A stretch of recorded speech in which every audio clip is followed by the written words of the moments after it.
The government's array of responses to cushion the heavy impact of the lingering energy crisis has drawn the Asian Development Bank's notice and positive feedback. This because of the government's response by filling out 7 of the 8 ADB prescribed check boxes to effectively contain the adverse repercussions of skyrocketing energy costs. As we hear more from our Gab Humilde. The Asian Development Bank reported that the Philippines has one of the most comprehensive and robust responses to the sudden surge in petroleum product prices stemming from the ongoing conflict in the Middle East. According to ADB Country Director for the Philippines, Andrew Jeffries, the Philippines achieved almost a full sweep in implementing 7 of the 8 response categories laid out by the institution.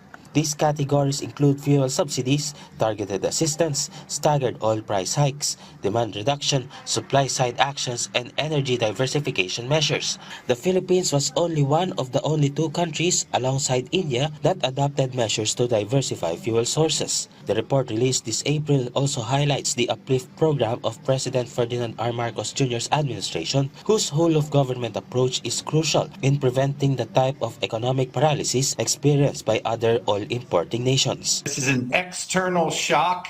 It's not caused by any internal forces. And the tools the government can use to address this shock, they've utilized as widely as they can. They've, Executive Order 114 eliminated the excise tax on LPG and kerosene, which, affects a lot of households, including vulnerable households. They've deliberately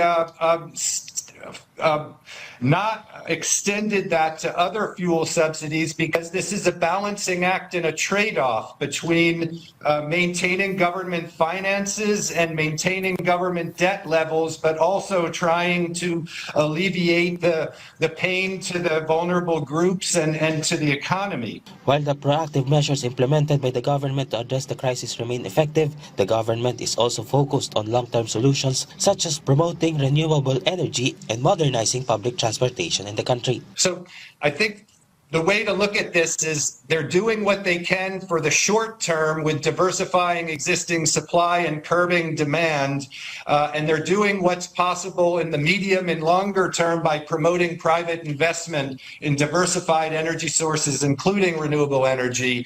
So over time, the vulnerability of the Philippines, as a very high percentage of its fossil fuels come from the Middle East region, that should dissipate over time. The ADB also supports the provision of targeted cash transfers for vulnerable households, emphasizing efficiency in distributing aid is essential to avoiding a domino effect on the rising prices of food and basic commodities. And what's been learned from all of that is how to use digitalization and data to make sure that support is targeted in reaching the right recipients, and so it's the most efficient cost-wise for the Filipino taxpayer, and it helps address the most vulnerable, which again keeps them working and viable and part of the economy. Gab Humilde Villegas from the National TV Network for New and Better Philippines.